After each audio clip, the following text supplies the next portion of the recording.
So when we're looking at developing human skills in the organization, what actually happens is that it is the most intense, most profitable capitalistic edge that you could ever install into your strategies to become more profitable. Any successful relationship starts with finding your center, the truth at the core of who you are. Only then can you develop the ability to truly connect with someone else. Concentric is about aligning with people who share a common center. This show gives you the tools and the skills to do just that through practical training, real-life stories and examples, and in-depth interviews with people who have taken this journey and come out the other side better for it. Welcome to Concentric. We're glad you're here. Welcome to episode 10 of Concentric. Today we're talking about two of my favorite subjects, business and people. And the relationship between the two is just so great and messy and hard and wonderful and all of those things all mixed together. And we really dig in today around the fact that, you know, there's certainly a great trend towards people recognizing personal development and, you know, improving as a human and how it relates to business. I think what's formed a little bit has been, you know, people who go out there and say, you know, yes, invest in personal development and you'll be successful tomorrow and that's all you need. Go, go, go, go, go. And folks who are like, that's all trash and nonsense. You focus on the business fundamentals and that's how you grow a business, you know. And I think in reality, I think it's sort of, you know, it's folks from both camps assuming that's what the other means. I think is, you know, if any division happens, I think it's more around that. And what we dig into today is the messy middle, right? Where we want to acknowledge, of course, you don't just go read Think and Grow Rich and that's all you need and now you have a successful business. But at the same time, you can grow and succeed in business, sell a widget, make a bunch of money. But how are you in the process, right? And is there a level of fulfillment that you miss out on? And do you grow faster? Do you develop a better team? Are you more successful in business when you focus on some of those aspects of personal development? Gary and I certainly feel like the answer is yes. You know, that messy middle is the answer. When you develop self, everything that you do, business included, is just better. How you relate to somebody, whether you're selling them something or you're managing a team of folks, if you are practicing self-leadership and developing those skills, it's just going to go smoother. It's going to be better. Everyone's going to enjoy the process more. So that's what we get into today. So many insights. I think you're going to love it. Let's jump in. Today, I really wanted to dig into, you know, the human side of business, you know, building those human skills to increase business performance. And we've touched on it a little bit in the past that no longer are those considered these mutually exclusive things. There's a dynamic, though, that has swung the other way, too. I think that the answer to everything in business is to go read a personal development book. And so there's been plenty of people who have said, okay, all that's garbage. You're ridiculous to think that you're just going to go read Think and Grow Rich or one of the other mainstays, and now you're going to have a successful business. But I think what's critical here in this conversation is that, once again, they aren't mutually exclusive. It's important that we have both aspects of things. You know, don't be under the delusion that just because you read all the personal development stuff that business success will come. But at the same time, there's so much power in who you become by going down that personal development path that does apply to business. As you're doing the business fundamentals, there's so many great aspects that help you do that better. And that's what I really want to dig in with you today. And I know that you are that juxtaposition a little bit, and you've been working and bringing those two worlds together so much throughout your career. that you really go into these massive corporations and start at the top, and you deal with those human problems first that then trickles down through the organization. Well, I'll tell a little metaphor. Several years ago, I got a phone call from a CEO from a major manufacturing company in China. This individual happened to have been, not Chinese, but he was Australian, and he wanted to fly in based upon recommendations that he had received, because I'd done so much work in Australia from some of his associates, that if he was really at this point of a blockage for him to go to the next level of his leadership capacity and grow his business and take it to a worldwide organization, he was going to have to make some personal breakthroughs. So he flew in to Dallas from Hong Kong, and we spent 3 days, 12, 14 hours a day, locked in my office, drilling down on the limiting beliefs, the core traumas, the unresolved relationship dynamics of his life, going all the way back to family of origin, and then being able to build up a really solid and inspiring sense of what his values was and where he was going and how he wanted to lead his company. And then what were the new beliefs that were going to guide that particular, venture that he was embarking on. And it was something that he had said to me was the pivotal moment after our work together that really shifted everything for him. He, a few, maybe 6 months later, brought me in and did work with all of his leadership team in Hong Kong, and then in his manufacturing and outlet facility here in the U.S. And I went into the U.S. office for about a year, working on culture, doing breakthrough sessions with his leadership team there. I think that what we are, or what corporate America has been stuck on, is this idea that soft skills are somewhat not as required as the hard skills of know your job, know your business, get in there, be high performing, make it happen. All that is important. That's not to minimize that at all. However, what most organizations do is they advance people that are high-performing individuals in their job role, which means they're highly competitive, and generally on the scale, when we look at personality assessments, high competition levels in that personality does not necessarily mean they're a great team player. Generally, it means that I'm about me getting out there and slaying it and getting the highest productivity, and everybody gets to step out of my way as I achieve that goal for myself. What happens is when people take high performance, or when organizations promote high performing team members into leadership roles, that does not necessarily mean that that person's going to be a great leader.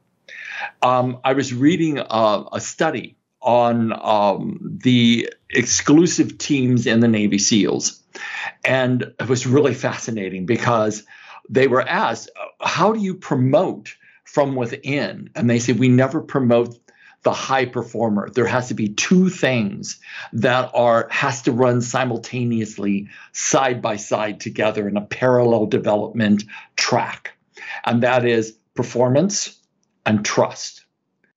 Does that individual build trust in others that they can lead, that leader will have their back, that leader will save their life, that leader will be always looking out for them? Can the team trust the leader? And significantly and historically, in the Navy SEALs, they said, it is never the person that is the highest performing individual that we promote. It is a person. We would rather have lower performance and high trust than high performance and low trust.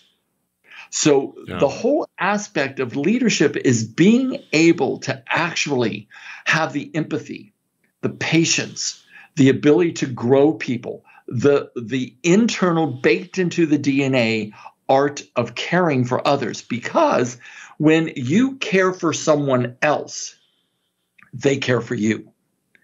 And if teams are going to become involved in life or death missions, they had better be all in the same boat, rowing in the same direction, with the same amount of care, with the same amount of I have your back, with the same amount of I will give my life for you as you will give your life for me. So when organizations, I mean, that's an extreme version of it, but when we have to look at what happens in companies oftentimes, if they have a culture where the leader is not developed, then what happens is employees become disposable. And when employees become disposable, then what happens is the organization becomes disposable in the employee's eyes.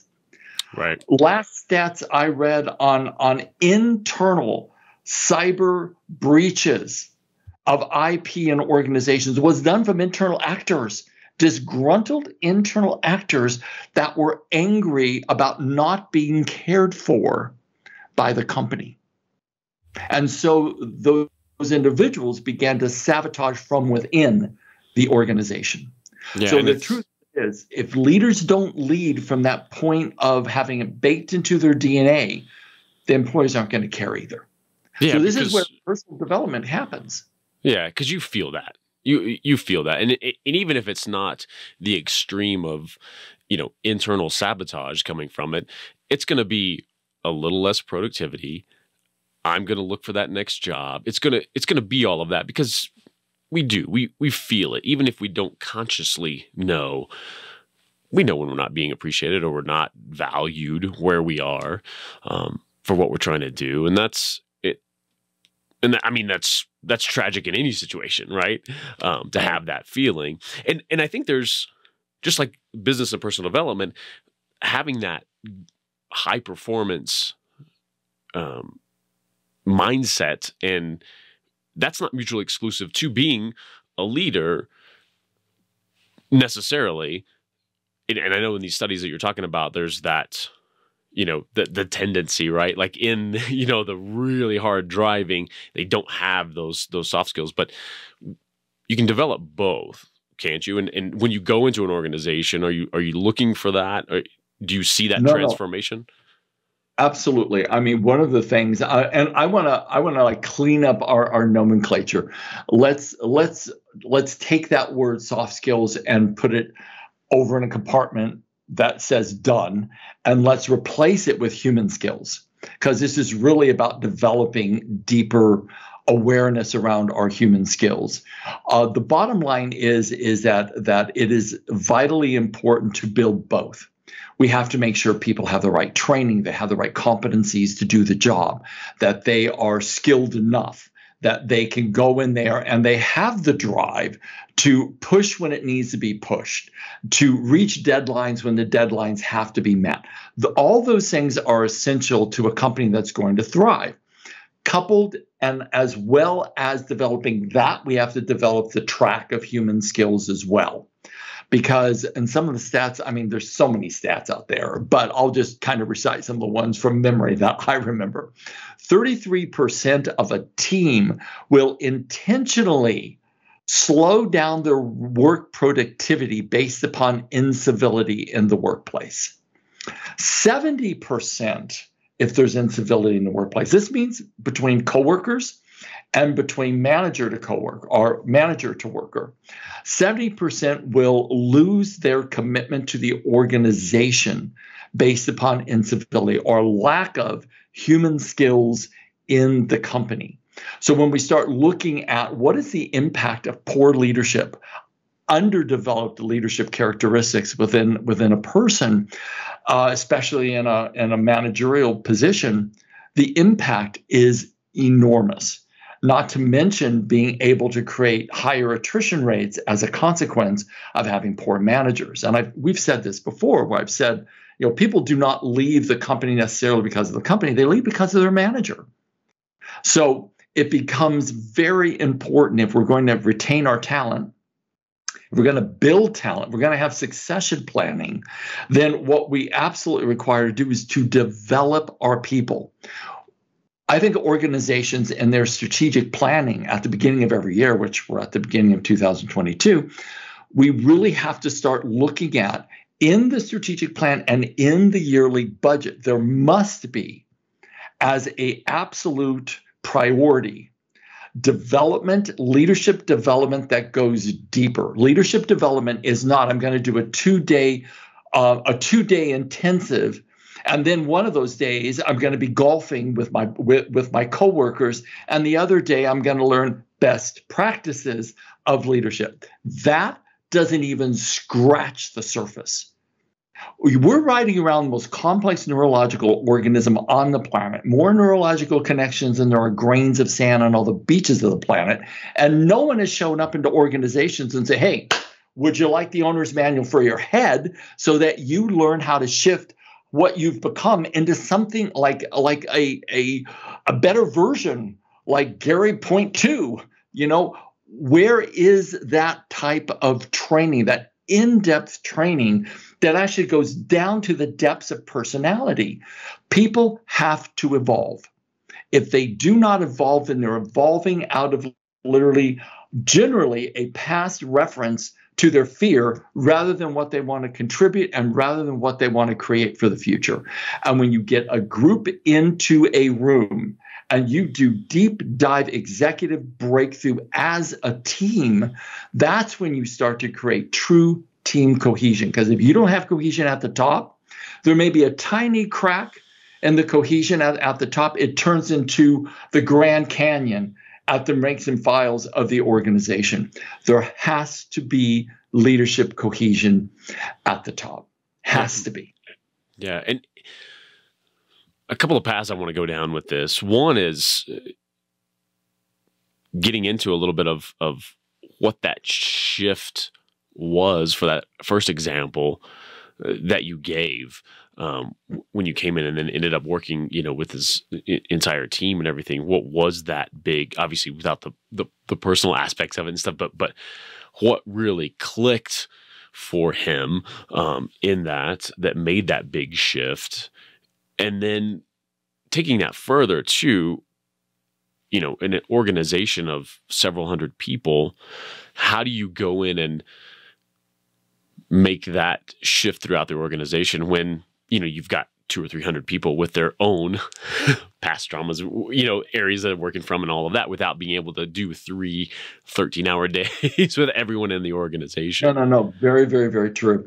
The bottom line is that you have to build brand ambassadors for your culture.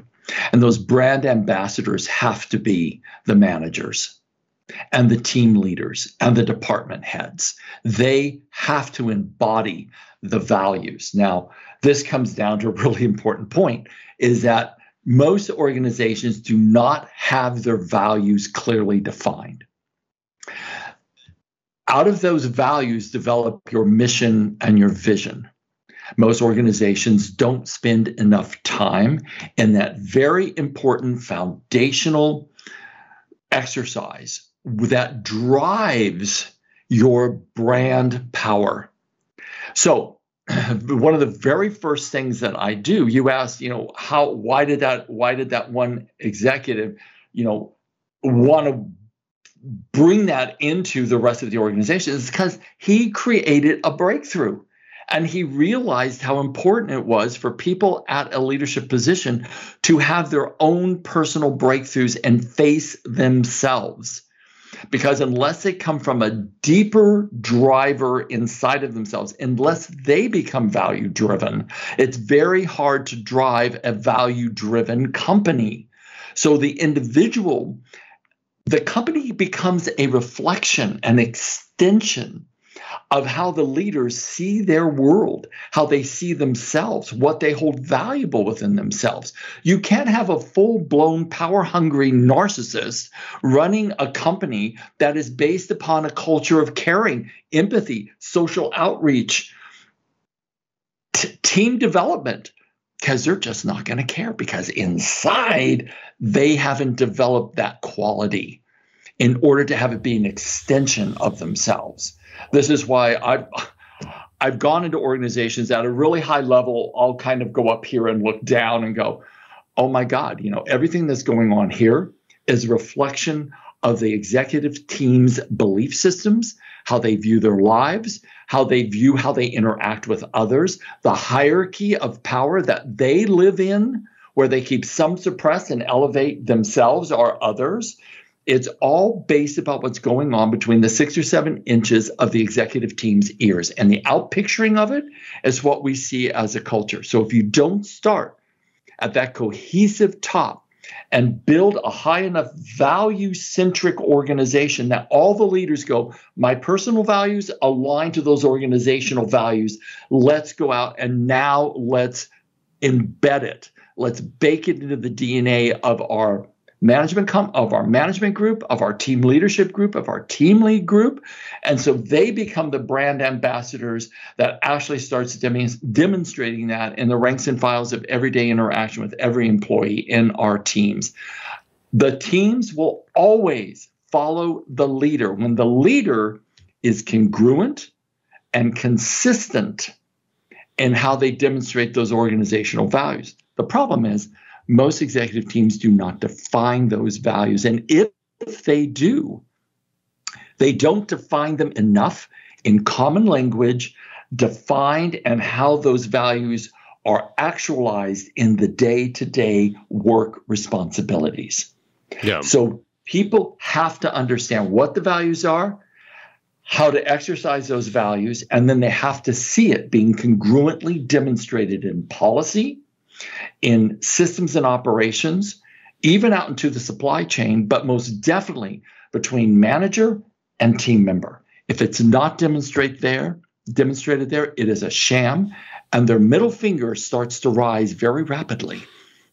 Yeah. And they call BS because they see it, they experience it on a daily basis. Well, and that's the thing too, that until someone like you comes in, so much of the time, that leader at the top is just doing what they're doing, right? They haven't gone and defined all these negative traits and like, here's where we're going to operate from, but they haven't stopped and defined any values, anything to measure against. And that's where the chaos and the incongruity, all of that stuff, comes through the organization. So a big part of this is simply defining what you stand for, putting that in front of you. Certainly there's transformation needed. Like, okay, here's the mirror. Here are the values you've been operating from, even though you haven't consciously said, I'm going to go do that. So that's step one, right? Is holding up that mirror. And then here's the reflection. It's not just you looking at yourself, you're looking at your organization. That organization is the mirror to that executive team.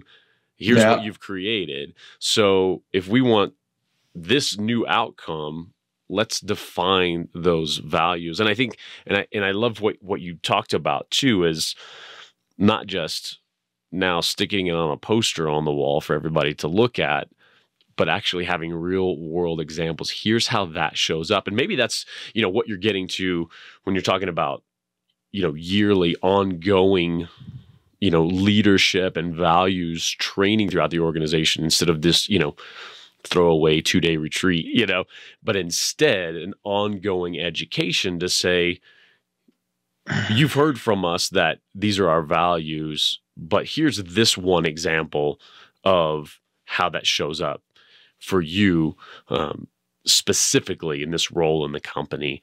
And I think that's some ongoing training. Well, let me speak to this because I can almost hear the listening audience going, yeah, but how does that affect the bottom line? So let me just speak to that for a moment because, I am a published author on this through Bloomsbury Publishing House on this very topic. So when we start looking at then what is the bottom line? How does this impact us financially in an organization? Is it worth the financial investment? Is it worth the time investment? So in a study that was done several years back, this is from some of our research from our book, our company's book. And that book is Humanistic Business Profit Through People with Passion and Purpose. So what was discovered is that when people actually baked into their culture about 8 different cultural principles. I'm not going to go through them all, but through 8. That's actually something that we should do in a show.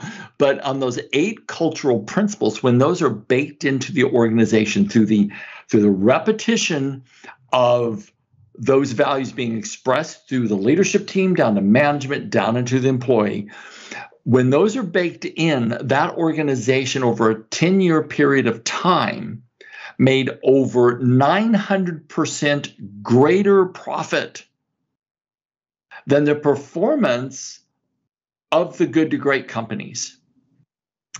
So over a 10-year period of time.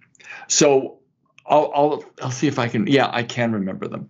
So over a 3-year period of time, companies in embracing these cultural principles and baking them into the DNA of their company, based upon leadership adherence, managerial adherence, down to the employees, and then those cultural principles were exhibited in action to the front line of where the team member meets the customer. So when that all happens, which is a process unto itself, but when that all happens, the organization made 75% greater profit than regularly run organizations in a 3-year period of time.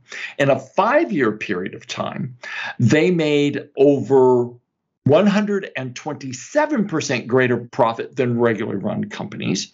Over a 10-year period of time, let's just take out of the equation the comparison to the good to great.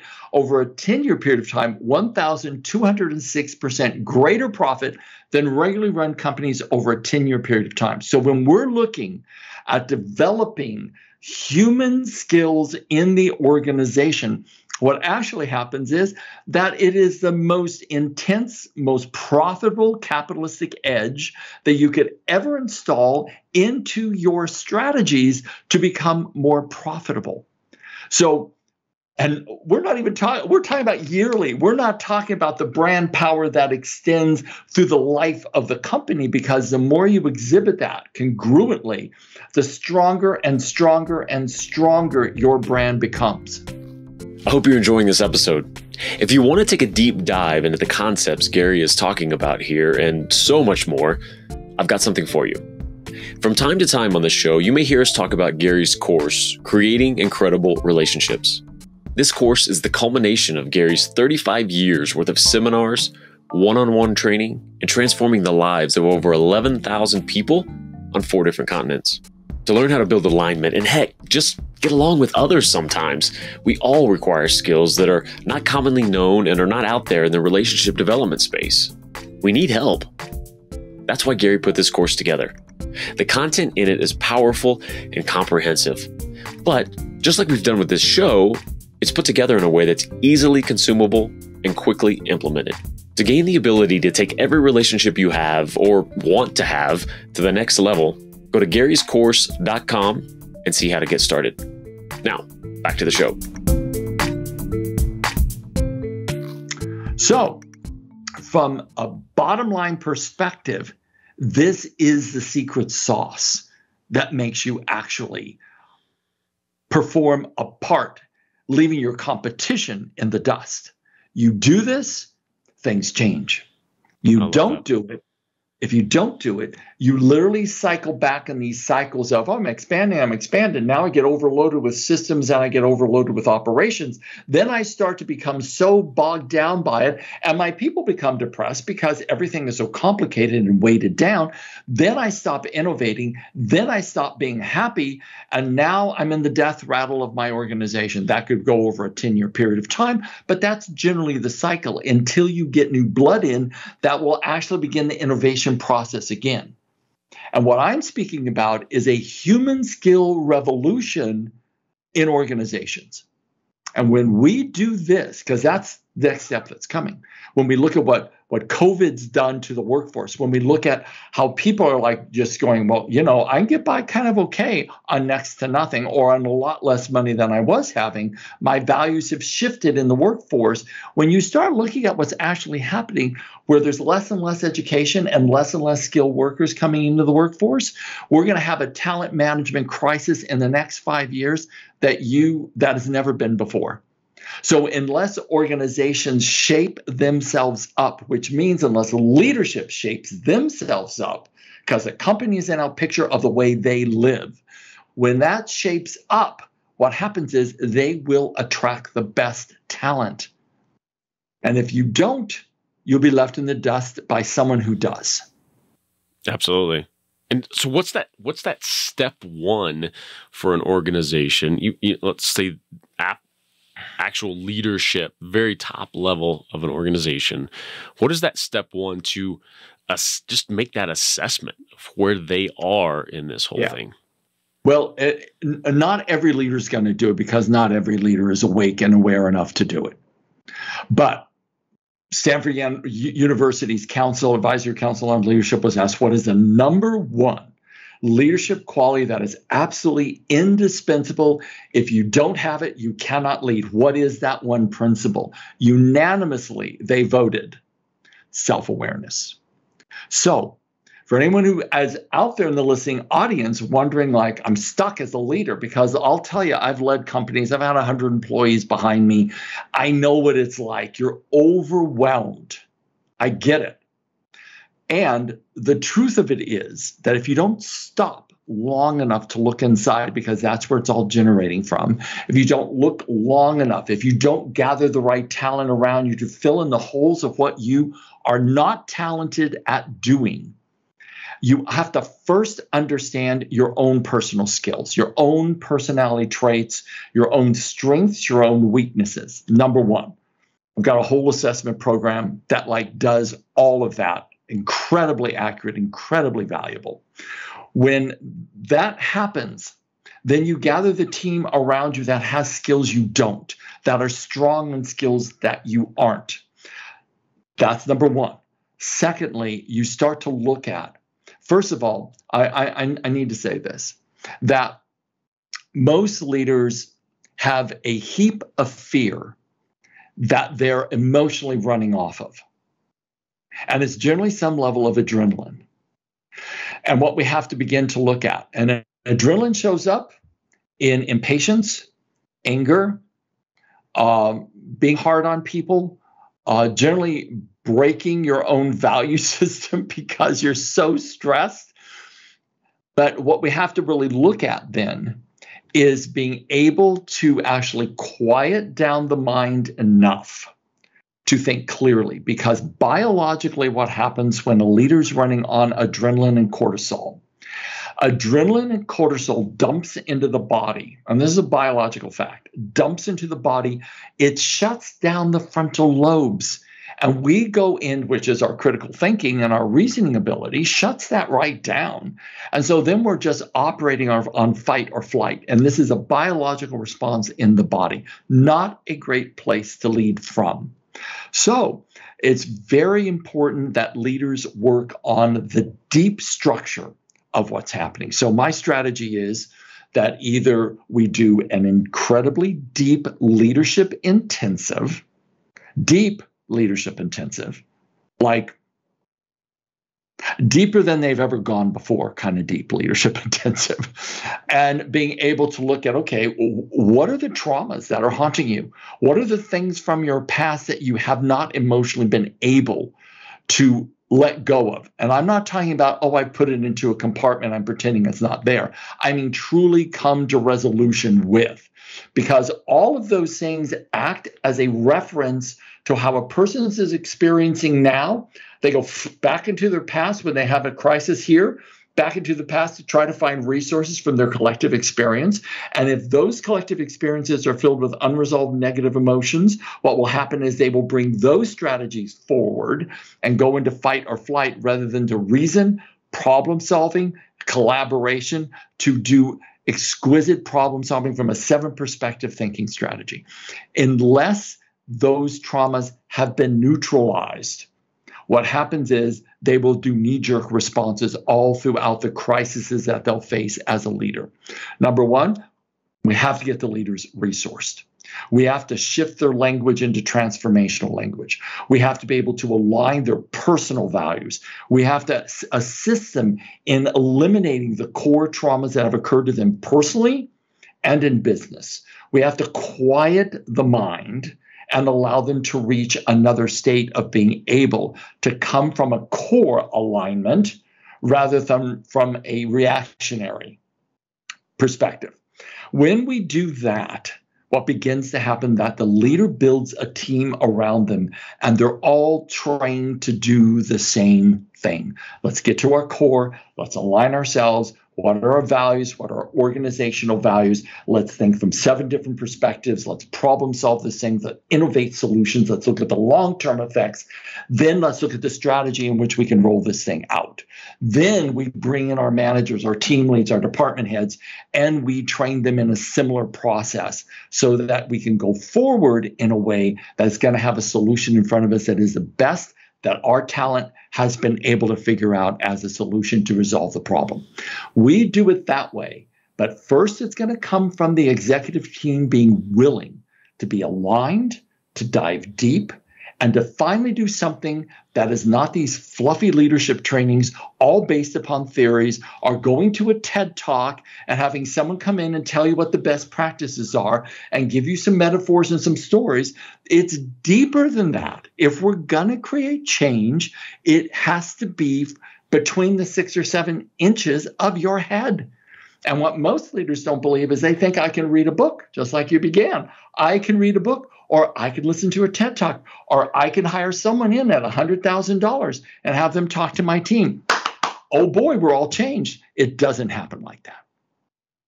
It's much more serious than that and much deeper. And it takes a much more profound commitment. So if you really want to succeed as a leader and take your organization to the next level, then listen up, because it's about you. And if you don't have the courage to change, and if you don't have the courage to look in, then you should hand the mantle off to someone else who does and let them drive the company. Because quite frankly, you're going to fail as the leader that you hope to be because you haven't had the courage to actually step up and do the deep dive work. Yeah, that's so true, so strong. And the commitment is that key. That's that anchor point, is the commitment. And I think what goes through somebody's head when they hear all of that from you, especially if they haven't gone down this road before, is complete overwhelm. Where am I going to find the time for that? How would I possibly? I'm going to shut down my company for a year and go do this. You know, it's all of that mindset comes flooding in, right? And besides the obvious of, well, if you don't fix this, everything's going to crash and burn anyway, because you've seen that, right? Besides that argument, it is that commitment. I'm going to do this. And then everything else flows from there, because Everything. It does happen faster than you think. Yes, you go deeper, you get more people involved. It is more ongoing than those typical approaches of read a book, and bring in a speaker. But it's also faster than you would ever think all of that could be. And all of a sudden you look up and your entire ship is heading in a different, better direction now. I love that perspective, Jason. From this is what I love talking to you, because you will bring up, well, how would people actually be taking what he's saying right now? And that's a great perspective. And I know people would actually think that, oh, this is going to be way too much work for me. Actually, it's not. What it is because when people are learning this information and they go into the office, and they're in their office and they're going through, they've just done a body of work, they come back, they have to immediately apply it. And how do people actually learn? They do it through repetition. Always and forevermore, it's through repetition. And the beauty of this is that they have to instantly begin to apply the principles. And when they instantly apply it from day to day, from the moment they learn it, they step into the role again, and suddenly there's like 3 or 4 or 5 or 10 or 15 or 20 phone calls, emails, where they have to apply. And when they begin to do this and they repetitively do it, it starts turning into a skill. And that skill is, well, it turns into a habit. Then it turns into their character. From the Dhammapada, let me quote, Buddha said 3,000 years ago, and other great teachers around the planet from different cultures have said the same thing. But this one is particularly concise. He said, the thought manifests as the word. The word manifests as the deed. The deed creates habit. The habit turns into character. So watch your words and your thoughts with care, and let it spring for concern for all living things. For as the shadow follows the body, as a man speaks, thinks, and acts, so they become. So if we're going to change as a leader, we have to have a starting point. The first starting point, self-awareness. Where am I at? Where do I desire to go? What is missing? What resources do I require to get there? What resources do I currently have? Then find those resources that you need, learn them, practice them, apply them, because in my opinion, your very life depends on it. And the reason I say that is because in a leadership position, it is the fastest track to personal, spiritual, mental, emotional evolution that you could ever have. Unless you're choosing to hide like a rabbit person in your den and be fearful all the time. It's time for us to learn the full potentiality of who we are and what we've come here to be, because a leadership position demands that of you, demands it from you. And there are people that you are in a position to enhance and improve their lives, therefore the lives of their children, therefore the lives of perhaps their parents and multiple people in their community that they could be actually instrumental in helping as well. Turn your life into a beacon of good and let it shine out to as many lives as you possibly can. If I was to say that there was a revolution coming, I think it is a revolution of human skills. We have to become far more aware than we've ever been before, learn these skills, and just become better human beings. But in a leadership position, that's where we have the capacity to really generate endless possibility through the lives and the genius of others who've never been given the education, never been given the opportunity.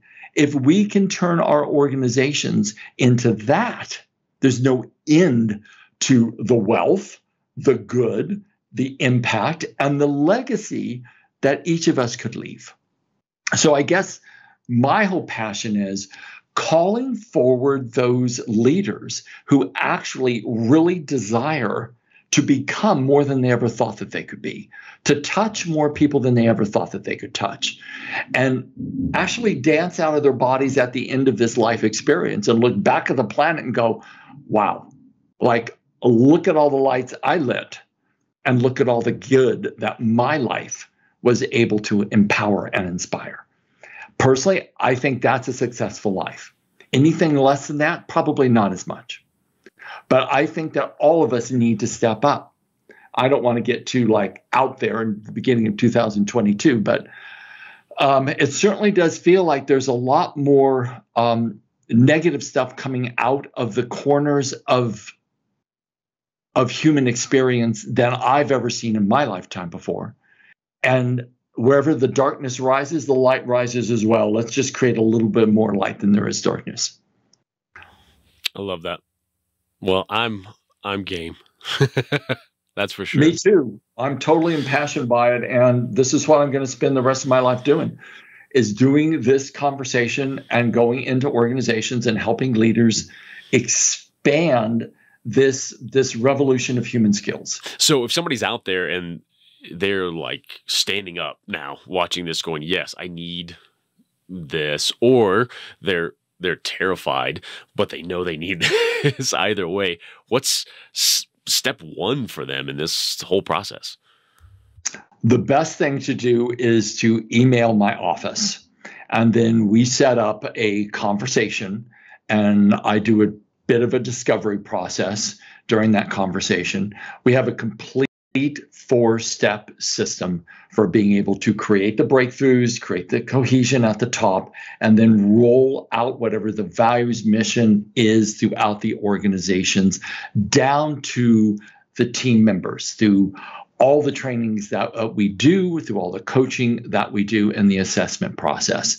It is an absolute step-by-step system, and it dives deep, it opens people up, and it changes people from the inside out. Our whole entire approach is let's get the fundamental human skills to make human beings better installed throughout the ranks and files of the organization. Awesome. It's fantastic. This has been a wonderful conversation. I love that deep dive, and it's always, my favorite topic when we can bring in business and human and how both things thrive together. So I appreciate that. It's been a great conversation, Gary. And as always, I look forward to the next one. I'm so looking forward to that. And I want to thank you, first of all, for being a friend, being as good as you are, and getting this word out, because without you, it probably would just stay in between the 6 or 7 inches of my head. So I'm really happy for the conversations and really happy to continue always with you. Fantastic. And we'll see you all next time. Okay. Take care, everyone. Bye-bye. Thanks for joining us on another episode of Concentric. If you enjoyed this episode, we'd certainly like a great review from you on your favorite podcasting platform. But more than that, what really makes a difference to a show like ours is a recommendation to someone who would love this show like you do. Word of mouth referrals to your network and your podcast devouring friends is incredibly helpful to the growth of this show. For episode links and info, go to concentricshow.com. Thank you so much, and remember to keep building alignment to build a better life.